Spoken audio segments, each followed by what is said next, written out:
The first week in the mission is definitely kind of I don't know, a little bit of culture shock, kind of a little bit of a wake up. I don't know, I don't know how to describe it. But I do remember it was a very slow week. Just time went by really slowly, just getting used to everything. Great experience, meeting my mission president. It's always exciting getting your trainer. So yeah, it was awesome, but it was definitely a big change.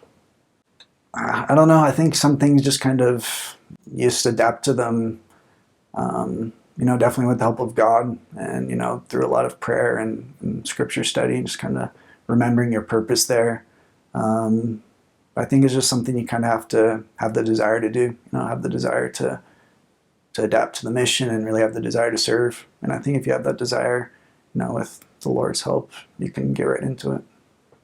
I don't know. I'd say by culture shock, I'll refer to a little bit of everything, I guess. Different foods for sure. Different language, of course. I think all of that all of that combined is just kind of a new experience. I'd never been outside the country before. This is my first time, so yeah. The church is definitely growing a lot in Mexico. There's definitely a lot of members there, lots of missionaries, involved in the work there. I think I would say that probably the biggest setback for the church there would just be retention. Keeping those people that get baptized and that join the church. Help them stay involved in the wards. I don't know. To help with retention, I guess we would try and involve ourselves in a lot of activities, whether it be family-owned evenings, just being able to visit with those less active members, and just help them realize they're loved. So I guess the process of learning the language, I feel it's just kind of a thing that happens with time. You just work hard at it, ask a lot of questions to understand, why things are said in a certain way, and just be willing to talk a lot, with your companion, with the people, and obviously you're going to make mistakes at first. Everyone does, but that's definitely part of the learning process. I think that's really what helps you learn. Maybe around 5 to 6 months, you start, being able to get the hang of it. And I don't know if I ever reached a point where I was like, no, now I'm fluent, but it was just kind of a growing process where you just kind of realize you got it down. Mm-hmm. And so I actually had 3 different presidents during my mission. The first president was Presidente Lopez. Then I had Presidente Salcedo, and then I had Presidente Greer. And, they were all great presidents. They all, I think they're all led by the Lord. They made, different decisions in how they ran the mission. But I thought, each one did a great job in the way they did it. The Xalapa mission, so geographically it's in the state of Veracruz. So it's half of the state of Veracruz, the northern half. And it starts, I guess, around the city Xalapa, and then goes up to a city called Tuxpan, and just all the cities within there. It also includes part of the state of Puebla. So, geographically, that's the mission. So when I was in the mission, obviously the numbers fluctuated, but I think there was around 250 missionaries most of the time, depending on, the amount of people that left and came each transfer. So transfers in my mission, you'd usually get a call Sunday night or Monday morning. You would, get the news if you're staying or leaving. And if you're leaving, you'd usually have your P-Day to get ready, say goodbye to people and all that good stuff. And then Tuesday morning, you would take a bus to your next area. And so P-Days of my mission, you'd have time to do whatever you need to do, wash your clothes, go shopping for food, whatever other things you need to get done. And then we'd usually have some kind of activity. Sometimes the zone would get together.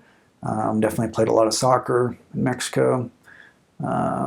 Maybe go get something to eat. That was probably a normal P-Day for us. And so the living situation, I guess, in my mission, most missionaries would live in just an apartment, usually a room they would rent out. Really depends, I guess, on what area you're in the mission. Some areas are definitely nicer than others. If you're in the big city, you'll probably have a nicer place to live. If you're in, a smaller pueblo, it's going to be a little bit of a smaller place, maybe, not quite as nice. So the living situation for the Mexican people, it definitely depends on their circumstances, I guess. Some people would be living in the city, could have a nice house maybe. I'd say the majority of them would live, especially those that lived in the pueblos, I guess, kind of like the smaller towns.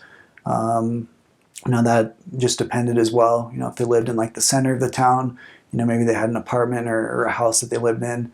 If they lived farther out on the outskirts, maybe more of a makeshift house, kind of, one they'd built themselves a lot of times. So the areas I served in were Xalapa, Poza Rica, Tihuatlan, Tlapacoyan, and Alto Tonga, and a few other smaller areas. Those were the main places I served in. Probably the two biggest cities I guess I served in were Xalapa and Poza Rica. And so Xalapa is the biggest city in the mission. That's why it's called the Xalapa Mission. But that's it's a pretty nice city. It's the capital of Veracruz, and church is pretty strong there. Quite a few wards there. I think they now have 2 stakes there. So yeah, it's a pretty big city.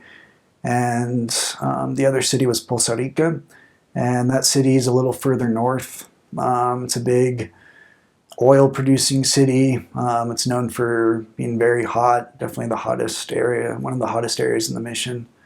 And the church is also pretty strong there. 2 stakes, a lot of wards. So the weather in my mission, it got pretty hot, especially in the north.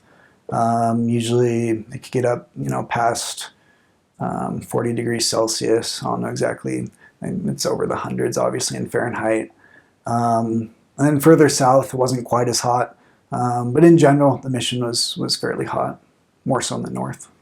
During the winter, it could still be hot. Weather was a little bit more, I guess it would fluctuate between, weeks where it was were quite cold, and then weeks where it was quite hot. There were like these cold fronts that would pass through, so kind of a mixture. And a lot of rain during the winter as well.